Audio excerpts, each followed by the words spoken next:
months guys to, in 5 months. So ito, very honest lang talaga to, reviews na to. So yung pag-order, patimbang naman yung lahat ng positive side ng sasakyan compared dun sa negative. Kapag karirahan ka sa mga ibang sasakyan, Fortuner o mga SUVs dyan, lalaban. pero yung arangkada nito. Yes. Panis talaga yung... Hey guys, welcome to aming channel, JP and Sheena's Videos. Quick update lang sa aming sa GB variant na M-Zoom. 5 months na to guys yung aming M-Zoom. So medyo natagalan yung aming pag-update. Pero ito lang naman, konti lang naman tong mga... Wala namang wala namang problem, di ba? So 5 months na ngayon. And ang update lang namin, last time kasi dun sa vlog, nung first PMS namin, nasabi namin na nabangga yung likod. So kung interested kayong malaman kung yung sa parts, ilang months, papaano, yung parts niya is sinabit na namin yung parang papers, approval ng insurance ng nakabangga. So aming claim, and then sabi sa amin sa JAC Pasig na tatakbo raw ng 2 to 3 months yung yung pag-order. Pero usually pag dumarating naman daw 2 months. So basically ang papalitan niyan is yung buong trunk, pati yung mga lower panel ng pati yung rear camera. Yun ang mga nasira. Oo, hindi siya hindi siya nire-repaint. Hindi siya mare-repair kasi yung nire-repaint ba? yung nire-repaint. So for that, definitely magka-condo wood na mabangga kayo, masiraan kayo, or may spare parts na. So at least alam niyo kung halimbawa ilang buwan tatakbo yung or pag pinasok nyo na gagawin, ilang araw siya gagawin or ilang linggo. Pero wala naman talaga tong problem, no? Yung lang, sa good talaga siya. Sa driving maganda siya patakbuhin talaga kung maluwag yung kalsada. Pero kung laging traffic, yun yung parang may mga nagtatanong na yun may mga jerking experience. Naman, normal naman kasi sa wet dual clutch transmission o WDCT. Yung sinasabing jerking kasi nga nagsi-shift down o nagsi-shift up yung yung gears natin o transmissions. So basically katulad nga ng mga nagtatanong na iba kung maire-recommend ba raw namin si M-Zoom. May nagtatanong pa rin kasi marami sa vlog. Nagtatanong pa rin. The update ng M-Zoom experience, update na, ayan nga, since 5 months na. Mas matimbang naman yung lahat ng positive side ng sasakyan compared dun sa mga negative. Kami kasi ginagamit namin yung sasakyan ng misis ko, ginagamit niya for hatid sundo sa school. No? So syempre sa morning andun yung traffic, syempre mataas ang konsumo niya ng gasoline talaga. Mataas ang konsumo niya sa gasoline.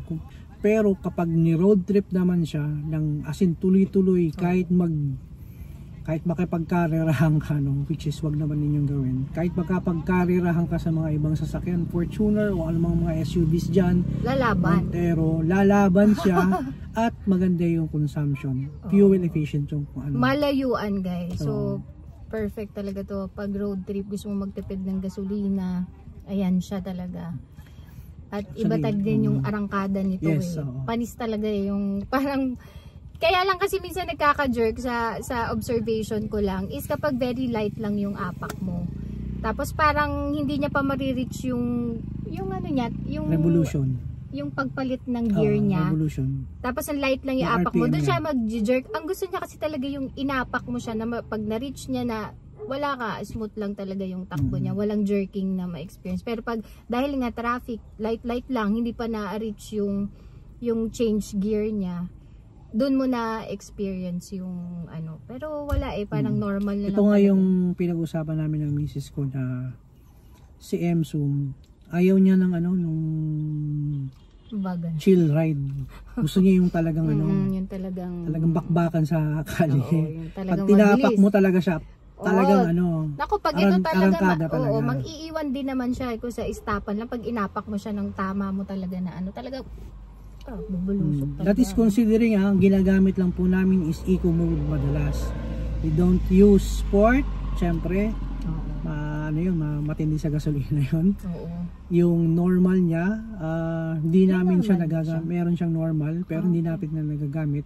Eco mode lang talaga, everyday. Yun sinasabi namin. Kahit eco mode siya, kahit tapakan mo lang siya ng gusto, bibigyan kanya ng performance na hinahanap mo. Oo, kasi meron kaming car na yun nga na sabi namin yung CS55 before. Oo, before. Changan CS55. Yung eco mode niya, gapang kasi yun. Gapang talaga. Ito parang on the BRB kasi siya yung takbo niya pag yung automatic talaga na dinadrive mo, ganun na siya eh.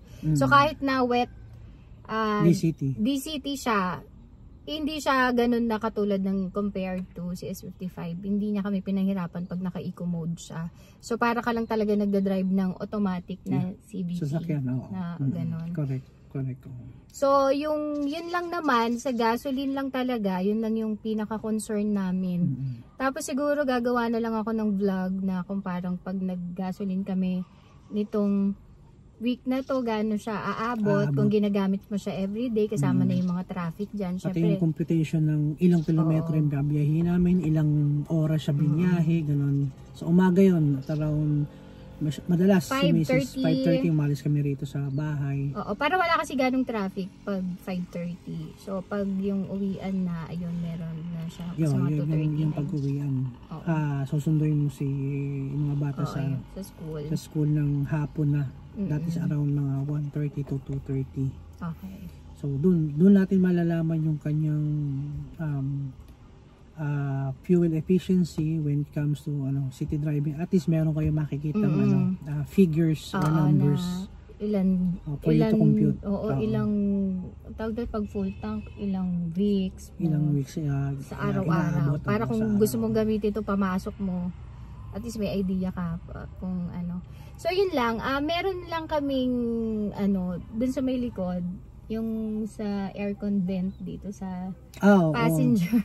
Nasira kasi yung niya, yung ipang niya, usog-usog. Ano ba tawag dyan? Lever, parang niya, yung clip. So ayan, nagpaalam na siya. Hawakan mong pag mo siya, kapag papaling mo sa kaliwa sa kanan. Okay. So in 5 months guys, in 5 months. So ito, very honest lang talaga to, reviews na to. So in 5 months, ayan, natanggal siya. Nasira na kagad. Sobrang rupok. Yung plastic niya, marupok. Yun nga lang, yung iba, kung mapapansin nyo, yung materials ng plastic niya is very, hindi ganun ka-quality. Yung quality niya, hindi ganun kaganda. So yun, natanggal na in 5 months, natanggal yung niya. Ewan ko paano natanggal. Wala, lang naman pinapaling lang naman siya ng normal. Oo, ng kaliwat kanan, ganun. Kaya magtataka ka bakit biglang nasira na lang siya ng ganun. Isa pang maganda dito talaga, ang ako kasi gumagamit ito everyday. Yung kapag bukas ng konti lang yung sasakyan mo, yung hindi mo talaga nasara, hindi talaga siya aandar. Minsan, ako kasi kabahin ako minsan hindi siya umaandar, akala ko sira, ganun. Yung pala, may konting bukas na pintuan lang, mga ganyan. Kaya, very safe ka dito sa car na to. So, what more yung, yung R-Style. Talagang nandun na lahat. Meron din nagtanong sa vlog namin kung bakit GB. So, nasagot naman na namin to, GB kasi, yung sa budget, yun talaga yung budget wise lang yung hinabol namin yung budget. Pero kung i-recommend, mag-ano na kayo guys? Mag-R-Style na kayo. Yeah, kung talagang para ma-enjoy nyo rin yung kasi lahat talaga ng may offer ni M-Zoom when it comes to safety features, electronics, lahat. Nandun lahat kay R-Style. Adjust ng driver seat mo, automatic na. Yep. So yun lang yung nag-ano namin, hindi because para may difference si R-Style or walang ganun. Syempre lahat tayo gusto natin top of the line. Yep. Yung talagang naman. Yun lang talaga yung budget. So if I were you, mas maganda bilhin kung may budget kayo guys, we recommend you you go for the R-Style. Iba. Doon pa lang sa gulong niya na Pirelli na sport, talagang panalo na kayo. Pirelli? Ay, sorry. Michelin. Parang big bike yun Michelin. I'm sorry guys. No? Michelin. Michelin yung gulong niya na 4 sets na yun. Pag sinurvey nyo or ginoogle search nyo how much is that is around 60 to 70,000 po ang apat na piraso na. Kung magma-monthly naman kayo ng yep. Ayos na rin. And tas may nagtanong pala sa vlog na may i-recommend pa ba tayo na ibang car? We'll see. Aside from this, maraming dahil sa experience natin. Marami naman, no. Honestly, no. Lalo ngayon, marami naglalabasan ng mga kotse. Syempre kahit papano, kahit maganda to, guys, meron ka pa rin gusto na bilhin na car at i-recommend na car. That is what you call competition. Kapag nakita ni halimbawa ni Honda brand, kumita ng gusto si JAC sa M-Zoom. Hahanap ng paraan yan para matapatan at maungusan niya yung features wise, quality, basta lahat ng mga loaded na yan. Basta ganun. Kung may nagtanong man, doon sa nagtanong, thank you for watching as well, no. Kung meron man kami may recommend, we'll see in the future. Kasi marami na kami nakikitang mga different brands, no. So, testingin namin. Hindi lang, we will not concentrate on JAC alone, brand, but we'll look into other brands like, andyan yung may lumabas kami, may nakita tayo mami na Honda na electric car, no. So sabi yung mga yung mga Kia na SUVs, tapos meron din mga bagong models na ng GAC na parating ngayon, so try that out and you'll see sa mga sa future videos namin. And I hope guys you continue watching and support our channel. So sa mga hindi pa nakasubscribe, please subscribe, hit the notification bell.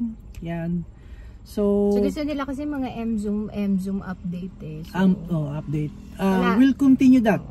Don't worry guys. 5 months hanggang sa makarating kami sa 1 year and a half, 2 years, para at least yun yung iba kasi naghihintay ng mag-1 taon, mag-2 taon para kasi bumili.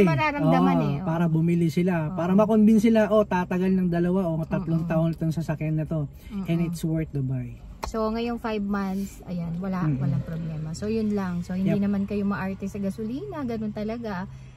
Ayun. Yeah. That's it. So thank you. Thank you everyone. Thank you for watching, and don't forget to like and subscribe to our channel, and see you on our next vlog. Bye! Bye!